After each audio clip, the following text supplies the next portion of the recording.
Good morning बच्चों। आज हम आगे बढ़ते हैं।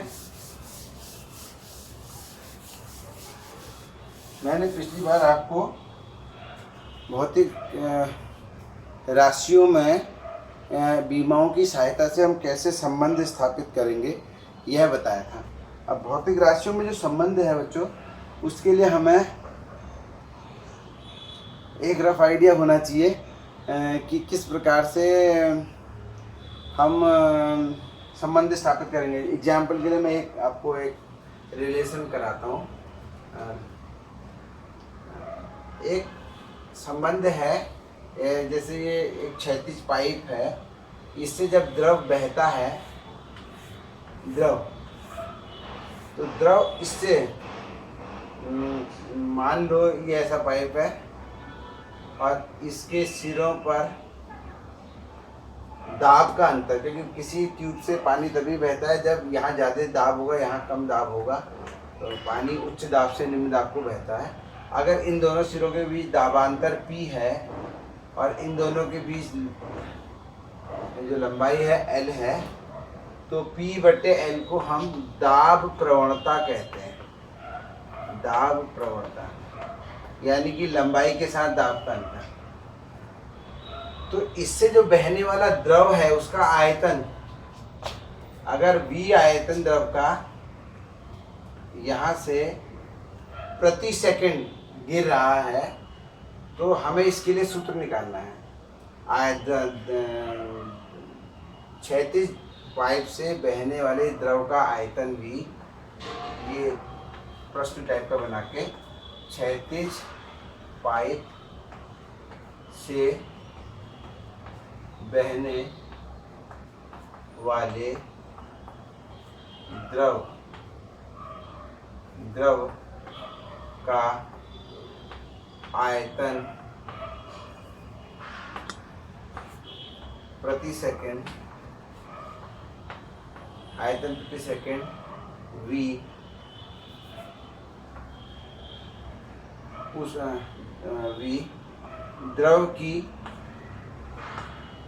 श्यानता ईटा। श्यानता माने द्रव का एक थोड़ा चिपचिपापन, इसको हम श्यानता कहते हैं। द्रव की श्यानता, नली की त्रिज्या,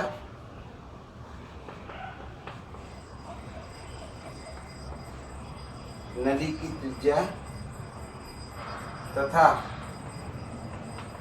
दाब प्रवणता P/L पर निर्भर करता है।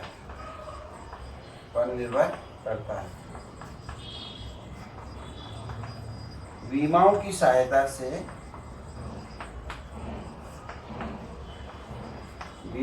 सहायता से संबंध V से V के लिए संबंध प्राप्त करो। V के लिए संबंध माने रिलेशन माने फॉर्मूला, संबंध प्राप्त करो। तो हमें एक तरीके से इस V के लिए फॉर्मूला निकालना है। This is the question and this diagram.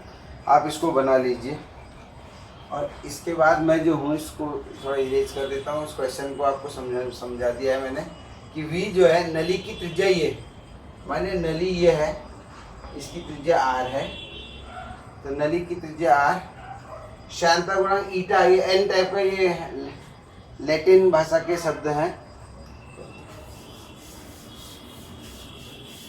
इसको हल करते हैं।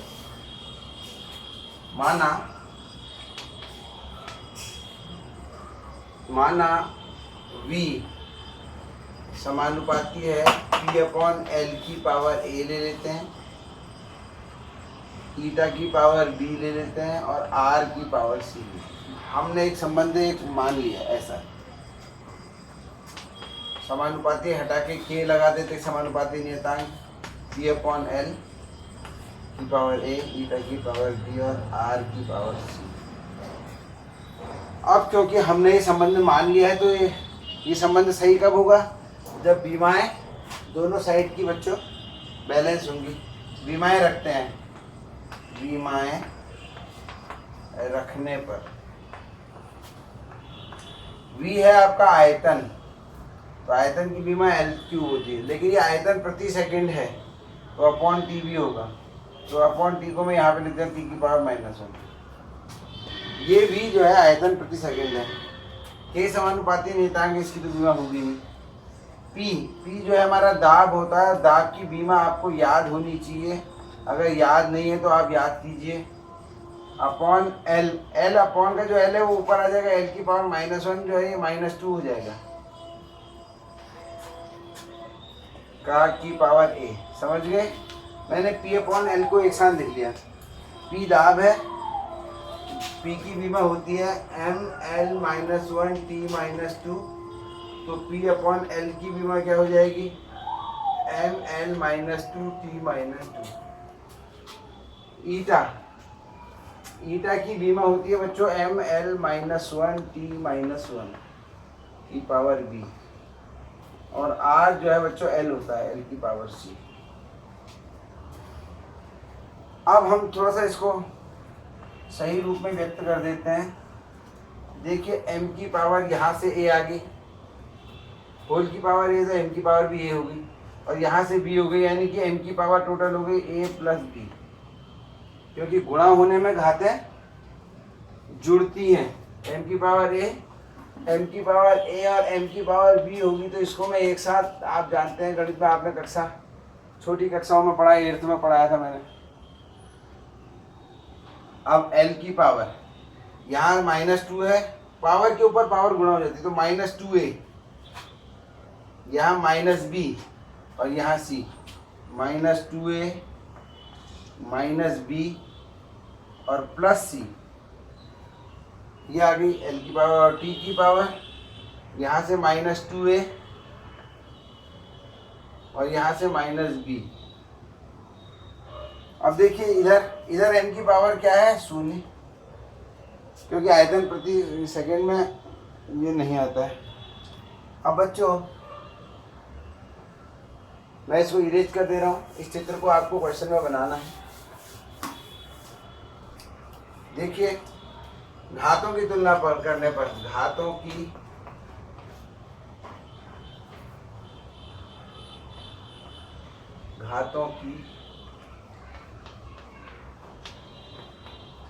तुलना करने पर a प्लस b बराबर आ गया 0, m की घात की तुलना करें। अब l की घात की तुलना करें, समीकरण 1, -2a -b प्लस c, और इधर तो l की, और इधर l की पावर 3, तो ये आ गया 3, समीकरण नंबर 2। और तीसरी आएगी t की -2a -b = -1, समीकरण नंबर 3।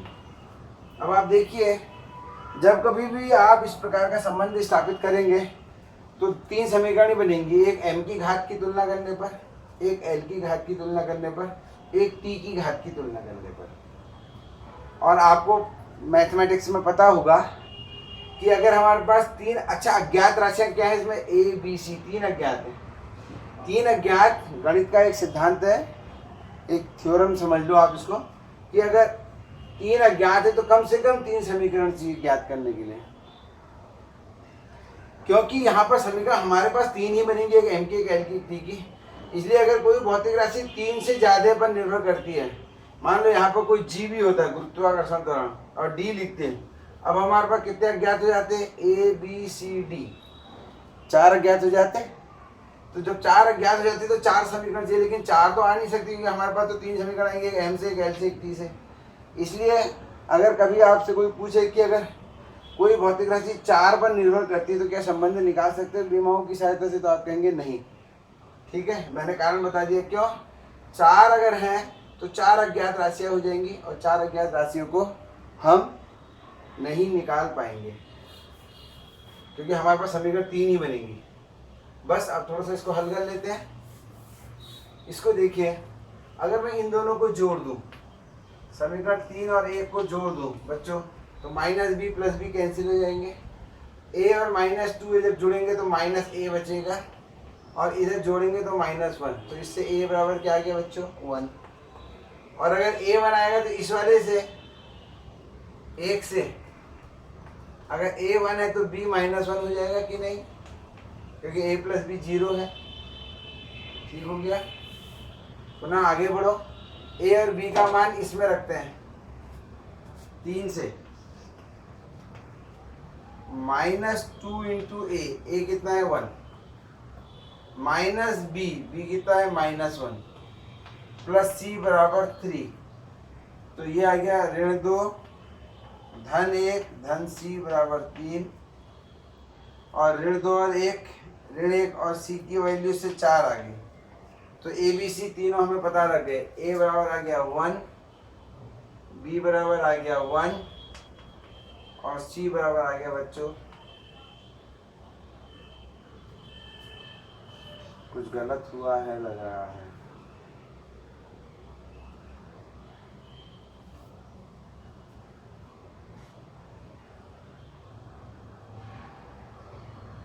b -1, ठीक है, और c 4। तो बस आ गया हमारा, जैसे ए बी सी हमें पता लगना चाहिए, आप एक ही वैल्यू रख देते हैं यहाँ 1, b -1 और c 4 है। तो यही तो हमें रिलेशन निकालना था, तो यही वो रिलेशन है। तो हमारे पास संबंध क्या गया, b बराबर k p/l, ये माइनस है तो अपॉन भी चले जाएगा, और r की पावर 4।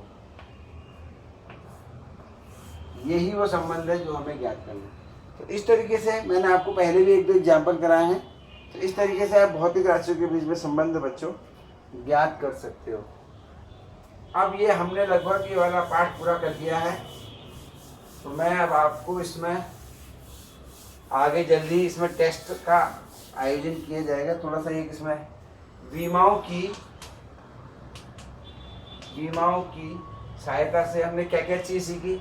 विमाओं की सहायता से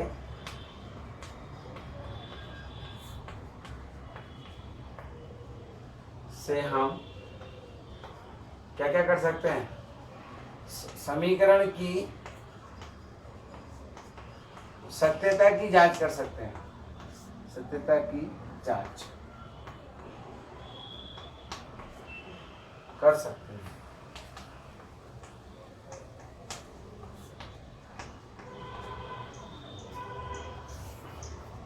अब यहाँ पर एक बात समझने की है, बीमाओं की सहायता से हम सत्यता की जांच कर सकते हैं। कैसे, मैंने बताया था हर पद की बीमा एक आनी चाहिए, अगर नहीं आएगी तो उसका मतलब समीकरण सत्य नहीं है।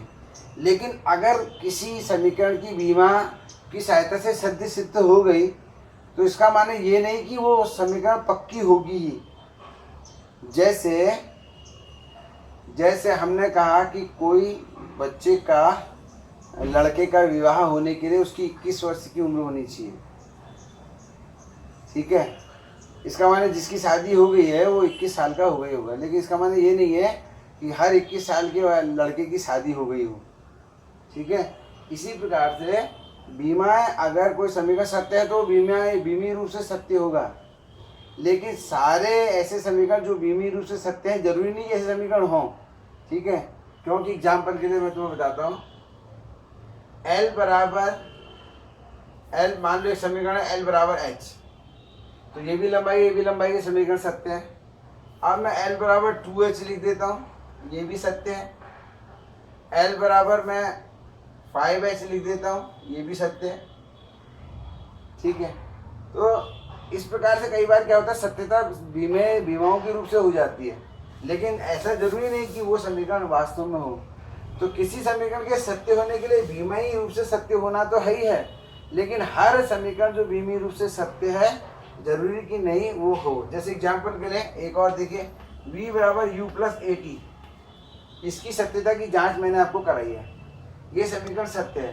अब अगर मैं इसकी जगह ये लिख दूँ v बराबर u + 5at, तो क्योंकि 5 की तो कोई बीमा होती नहीं, तो ये भी बीमी रूप से सत्य हो जाएगा। क्यों, v की बीमा LT-1, u की बीमा LT-1 और a की बीमा होती है LT-2 और t की बीमा होती है t, तो ये बीमी रूप से सत्य। देखिए LT-1 LT-1 प्लस LT-1, क्योंकि 5 की तो बीमा होती नहीं। तो ये समीकरण भी बीमीय रूप से सत्य है। लेकिन क्या ऐसा समीकरण आपने देखा है v बराबर u प्लस 580? तो नहीं देखा है। इसलिए समीकरण की सत्यता की जांच कर सकते हैं। ठीक है। नंबर 2, संबंध स्थापित कर सकते हैं। संबंध ये अभी जस्ट जो हमने क्वेश्चन किया अभी थोड़ी देर पहले, संबंध स्थापित कर सकते हैं। और तीसरा था भौतिक राशि को एक पद्धति से दूसरी पद्धति में बदल सकते हैं। एक पद्धति से दूसरी पद्धति में बदल सकते हैं।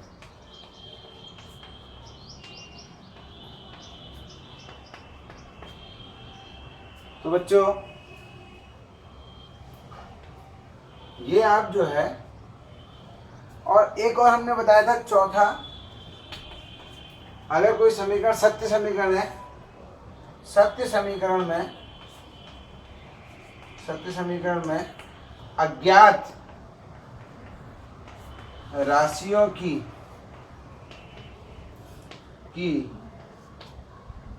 बीमाएं बता सकते हैं। बीमाएं बता सकते हैं। याद है आपको, मैंने बताया था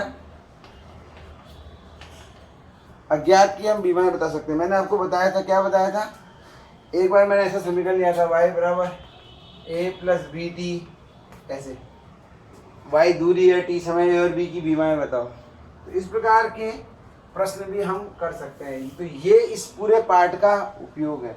जिसने इस पार्ट को पढ़ने के बाद ये सब निकाल सकता है, जो समझ लीजिए कि उसको वो पार्ट आ गया है। अब देखिए, अब हम बीमाओं की सहायता से क्या नहीं कर सकते। बीमाओं की सहायता से नहीं कर सकते, क्या नहीं कर सकते। नंबर 1, अगर कोई भौतिक राशि, अभी मैंने समझाया आपको, अगर कोई भौतिक राशि 3 से अधिक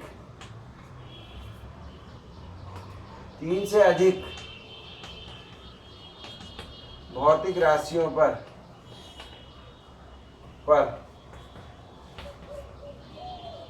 निर्भर करती है, तब उनके मध्य संबंध स्थापित नहीं कर सकते। मैंने बताया था क्यों नहीं कर सकते,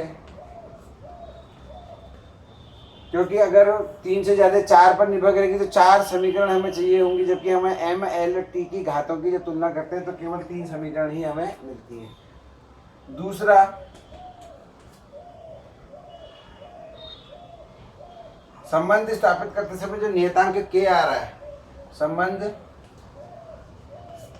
स्थापित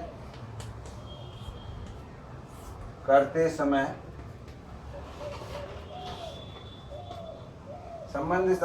समय आए नियतांक का मान हम बीमाओं की सहायता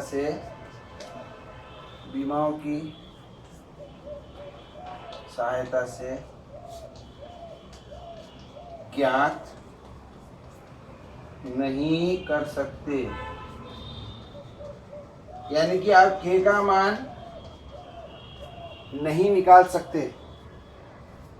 You cannot find out the value of k का मान आप ज्ञात नहीं कर सकते। अब है और क्या नहीं कर सकते,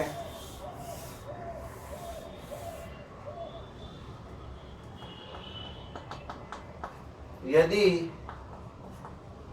कोई समीकरण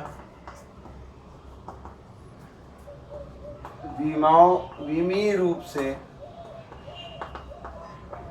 सत्य है तो यह जरूरी नहीं कि वह वास्तव में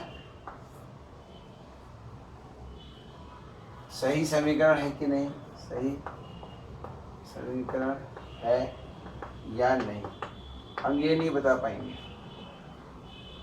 यदि कोई समीकरण बीमी रूप से सत्य सिद्ध हो जाता है तो वी आर नॉट श्योर कि वो समीकरण होगा कि नहीं। चौथा, अगर समीकरण में बीमाहीन पद आ जाएं, बीमाहीन पद हों तो सत्यता की जांच संभव नहीं है, सत्यता की जांच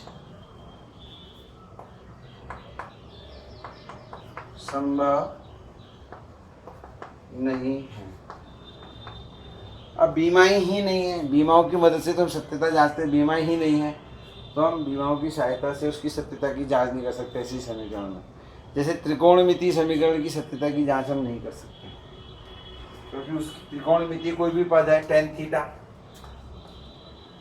आपको याद है tan 45 की वैल्यू क्या होती है 1, तो 1 की क्या कोई बीमा होती है।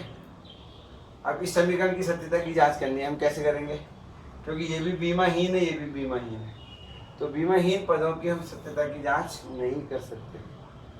तो ये हमारे कुछ लिमिटेशंस है बच्चों। तो this is the end of the first chapter. बीमी विश्लेषण हमारा पूरा हो गया। अब हम आज स्टार्ट कर रहे हैं त्रुटियों का विश्लेषण, त्रुटि विश्लेषण, एरर एनालिसिस।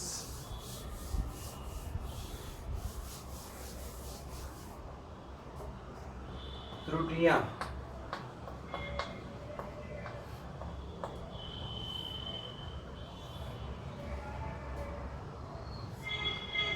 त्रुटियां और इनको इंग्लिश में कहते हैं एरर्स।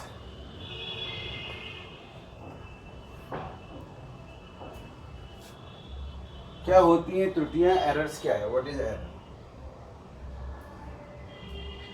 जब हम किसी भौतिक राशि को बच्चों, जब हम किसी भौतिक राशि को मापते हैं तो उसी दौरान हम बहुत सी त्रुटियां कर देते हैं। जैसे एग्जाम्पल के लिए क्या क्या त्रुटियां हम कर देते हैं मैं आपको बताता हूँ। मान लिया मैंने ये कोई लकड़ी का टुकड़ा है, इसको स्केल से नापा, स्केल रखा है, ये मेरे स्केल,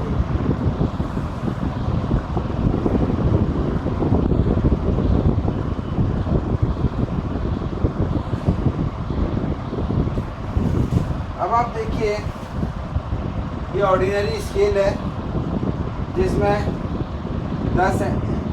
1 सेंटीमीटर, 2 सेंटीमीटर, 3 सेंटीमीटर ऐसे 10-10 खाने होते हैं बीच में इसके। 1 सेंटीमीटर, 2 सेंटीमीटर, फिर 3 यहाँ पर होता है। अब इसके बीच में छोटे छोटे मिलीमीटर के खाने होते हैं। अब देखिए आपका जो है ये जो लंबाई है ये ना तो इस वाले खाने पे आई ना इधर आई है। अगर आप इसको देख सकते हैं तो इसकी देखिए, यानी कि 1 सेंटीमीटर, 2 और 3, अब 2.5 है, 2.6 है, फिर 2.7 है। अगर आप इसको बारीकी से देख पा रहे हो तो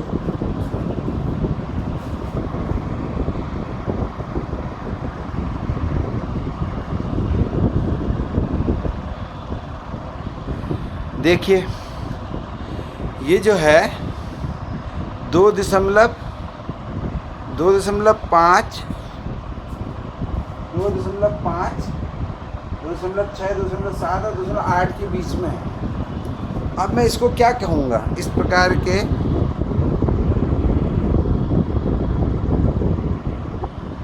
मैं इसको क्या कह सकता हूँ। अब इसको हम जो है या तो इसकी लंबाई बराबर 2.5, 2.7 लिख दें,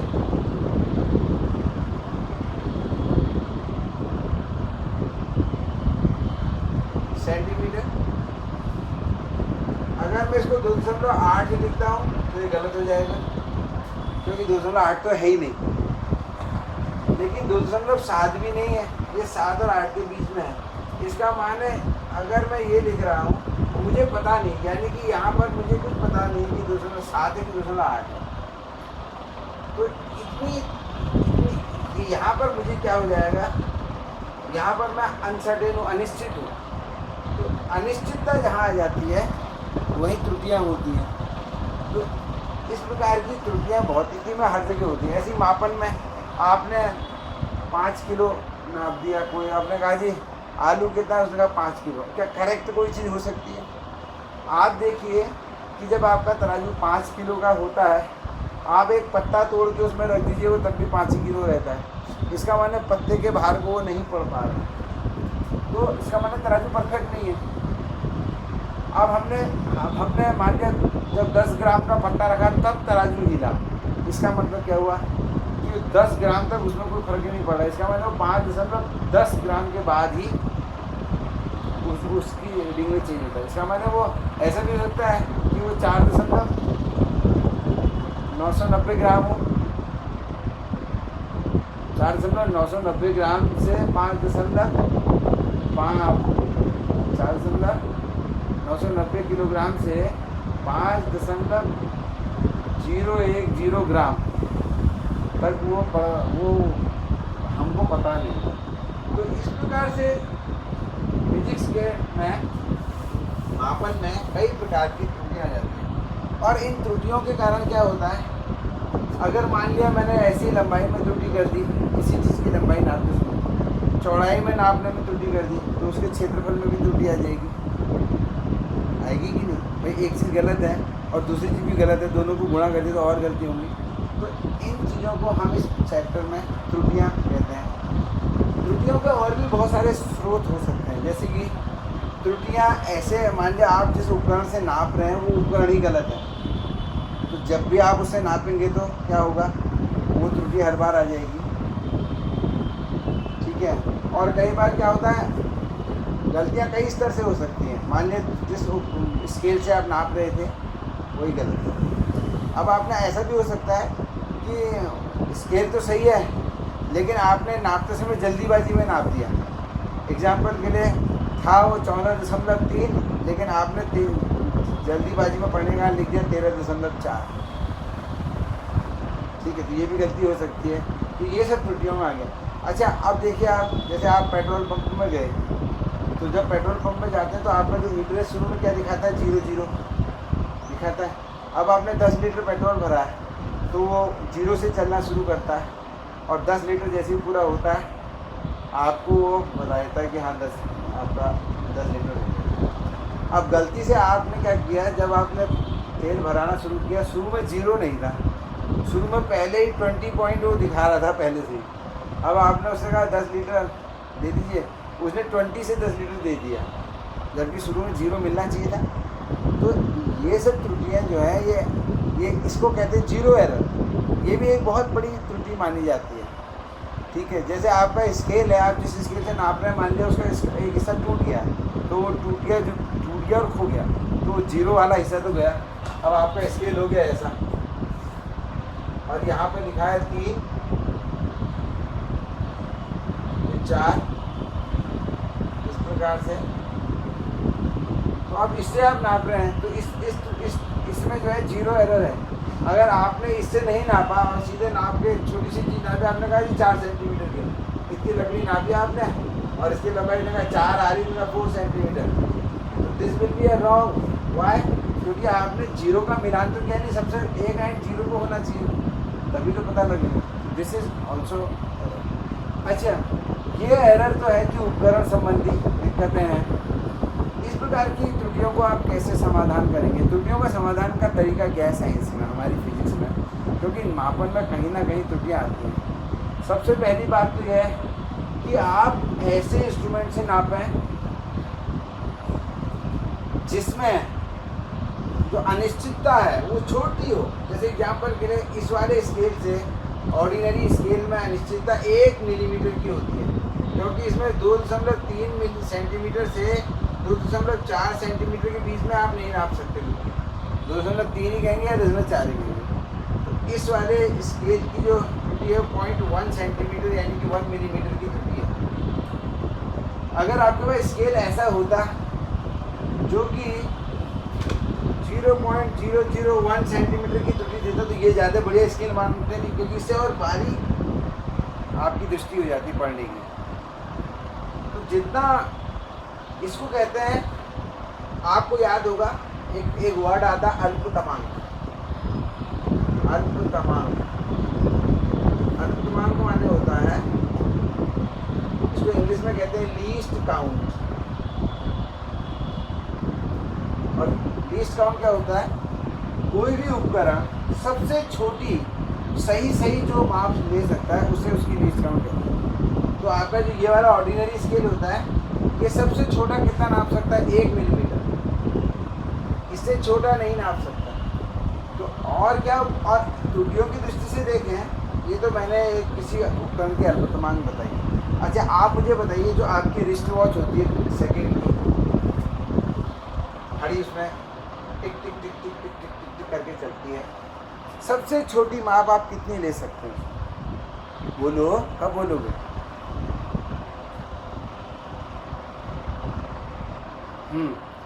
एक सेकंड से छोटा तो आप नहीं नाप सकते, यानी कि क्या 1 सेकंड से छोटा टाइम नहीं होता, लेकिन 1 सेकंड से आप छोटा नहीं नाप सकते। तो उसकी लीस्ट काउंट, आपकी जो रिस्ट वॉच है उसकी लीस्ट काउंट 1 सेकंड है। आपने शायद सुना होगा कि ऐसी भी घड़ियां हैं जो 1 सेकंड तक 100 गिनतियाँ गिन देती हैं, यानी कि जो रेसर्स से जिनकी रेसिंग नापी जाती है, 1 सेकंड के 100वां भाग, यानी कि 1/100 सेकंड नापने वाली घड़ियां भी हैं।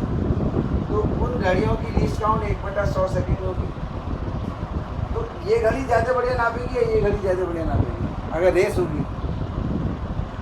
कई बार सेकंड के 100वें हिस्से तक मामला होता है, तो ये वाली घड़ी ज़्यादा अच्छी होगी। तो जितनी लीस्ट काउंट छोटी होती जाएगी उतना उपकरण अच्छा माना जाता है। ठीक है, चलिए, ये तो जो भी है आपका लीस्ट काउंट का, तो ये तो मसला था लीस्ट काउंट का। अब आप देखिए, जिस उपकरण से जितनी छोटी माप हम ले सकते हैं उसमें त्रुटियां भी उतनी ही छोटी हो जाती हैं, यानी कि उसमें अनसर्टेनिटी उतनी छोटी होती है। अभी मैंने बताया इस वाले स्केल की अल्पतमांक लीस्ट काउंट जो है वो है 0.1 सेंटीमीटर या 1 मिलीमीटर। तो इसमें जो एरर है, त्रुटि, वो 1 mm की ही आती है, 1 mm की। अब इसी ढंग से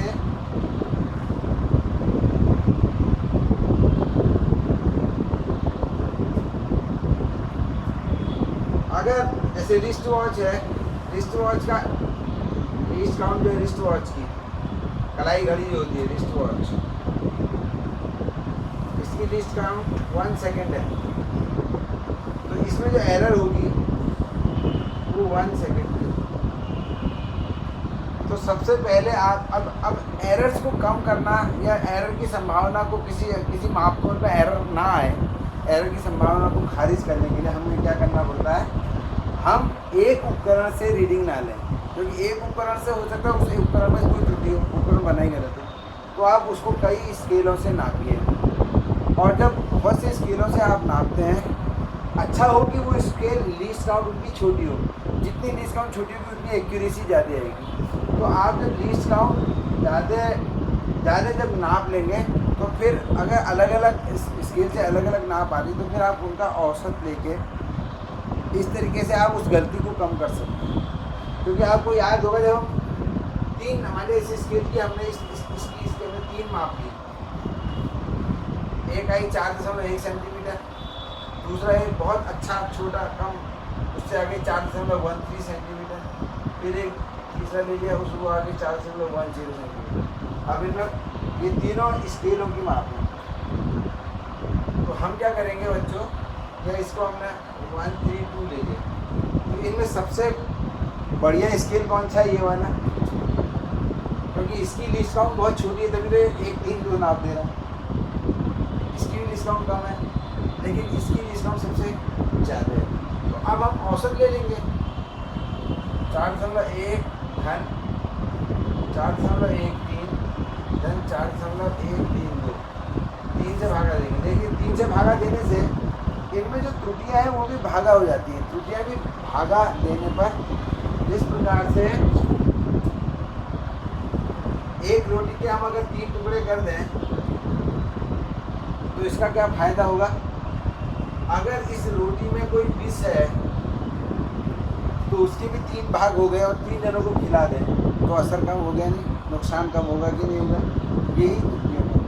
लेकिन और अगर इसमें कोई अच्छा गुण है तो तीनों को बटा तो फायदा तो हुआ ही, नुकसान कम हो। हमारा ध्यान क्या होता है, हमारा अक्सर हम किस बिजनेस में इन्वेस्टमेंट करना चाहते हैं जहाँ नुकसान बिल्कुल कम हो, फायदा भले ही थोड़ा ही हो।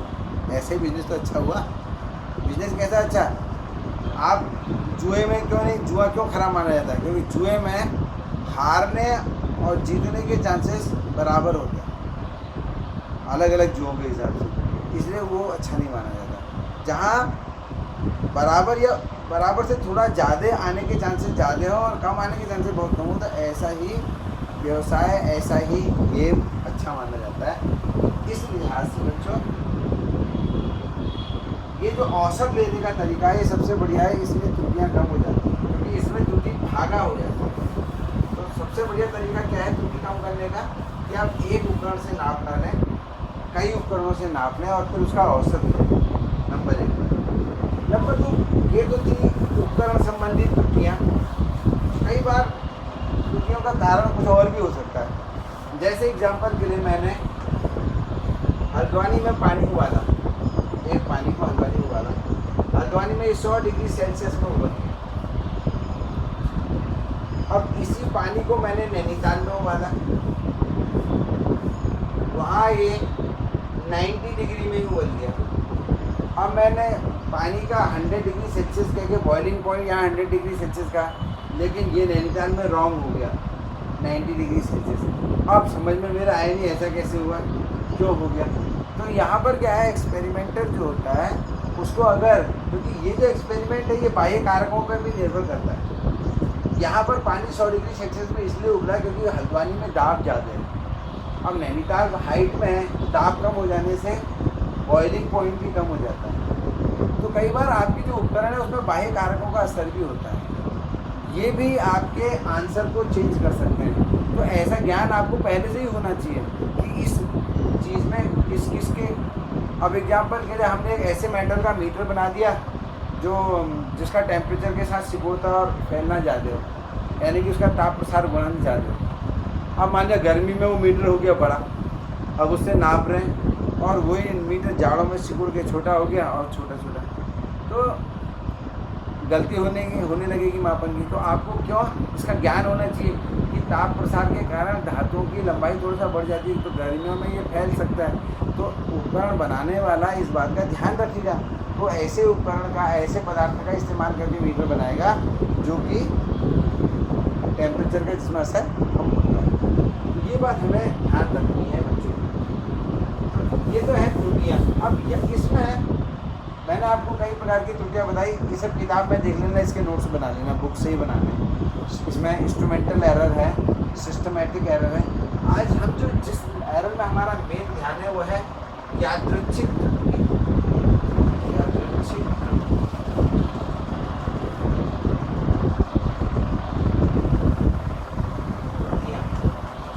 अब ऐसा करता हूँ मैं फिलहाल इसको यहीं तक ही सीमित करके मैं अगला वीडियो आपको बाद में भेजूँगा। आप थोड़ा सा त्रुटियाँ वाला जो चैप्टर है उसको एक बार पढ़ लीजिए और जो मैंने आपको समझाया है इसको समझने के आप प्रयास कीजिए।